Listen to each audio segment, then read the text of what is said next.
naman, number 11 sa balota, Senador Bong Revilla.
Muli, number 11, Senator Bong Revilla. Isunod naman natin ang senador na mapagmahal, subok na lingkod bayan, ang ating agimat. Aksyon sa tunay na buhay. Ibalik sa Senado, Senador Bong Revilla. Wala kayo sa idol ko. Nakapag-exam ako kahit kulang pa yung pension. May 10,000 allowance tayo para sa teaching supplies. Patas si idol. Palagi nang valid ang mga certificate. May cash plan pa ako kahit wala na ako 100 years old. Yung idol ko ang gumawa ng helmet no. Kaya marami nang naisalba ito. Eh sino ba yung idol mo? Si Senator Bong Revilla. Pinoy, kayo ang idol ko. Bong Revilla po, number 11 sa balota.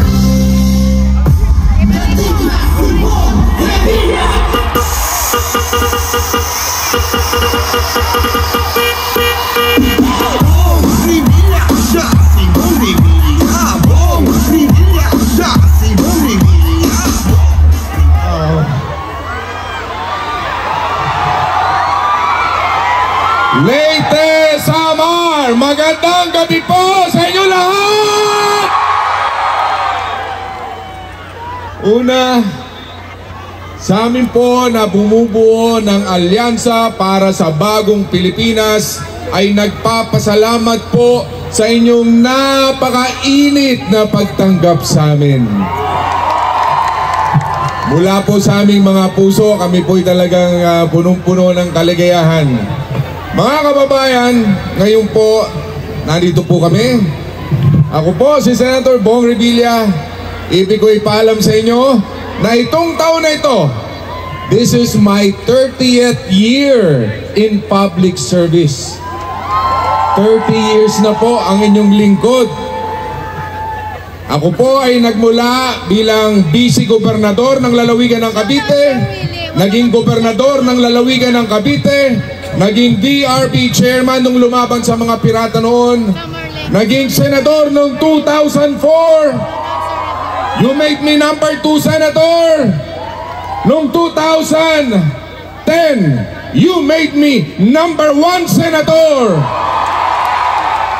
Nung naging number 1 ako, akala tatakbo ko for a higher position. Doon na nagka-leche-leche buhay ko. Pero ganun pa man, bumangon si Bong Revilla. Lumaban, ipinakita at lumabas ang katotohanan. Si Bong Revilla ay isang mandirigma. Habang nasasaktan, lalong tumatapang. Habang naduduguan, lalong lumalaban. At habang ako'y ginigiba nila, lalo lang akong pumupogi niyan. Kaya sabi nga ni alias Pogi, anak ka ng teteg! Kaya sa inyo mga kababayan, maraming nagtatanong, ano ba ang ginawa ni Bong Revilla sa Senado? Si Bong Revilla, baka nagbudots lang yan sa Senado. Opo, nagbudots ako.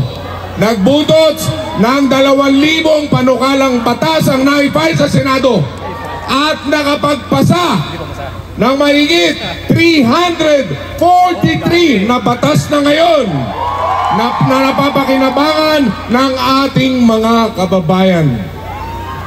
Kasama dyan yung expanded centenarian law na para sa mga lolo na kapag umabot ng 80, 85, 90, 95, tatanggap ng tigte 10,000 pesos.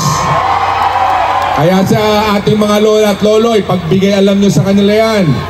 Yan ay cash gift. Kumbaga, inaprubahan ng mahal na Pangulong Bongbong Marcos yan. At maging pa sa ating mga teachers. Yung sa ating mga teachers, itong kabalikat sa pagtuturo act. Ito yung chalk allowance nila last year, tumatanggap ng 5,000. Pero itong taon na to, 10,000 pesos na para sa ating mga guro. At para naman sa mga estudyante, yung anti-no permit, no exam policy, yan ay kumbaga yung dati, yung mga estudyante kapag hindi fully paid sa kanilang tuition fee, hindi pinagte-take ng exam. Ngayon, bawal na yan. May batas tayo dyan. At ang inyong cute na senador ang nagsulong yan. Marami pang batas concerning health, education, para sa ating mga OFW, para sa ating mga manggagawa. Yung pagtaas ng sahod, sinulong po natin sa Senado noon pa.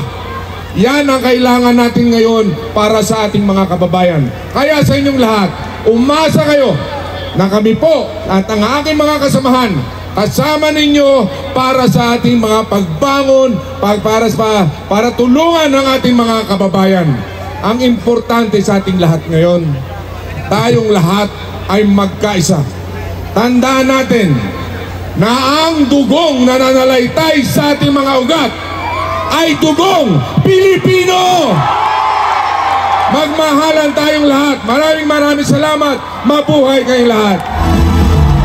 Muli, number 11, Senator Bong Revilla. Susunod naman ang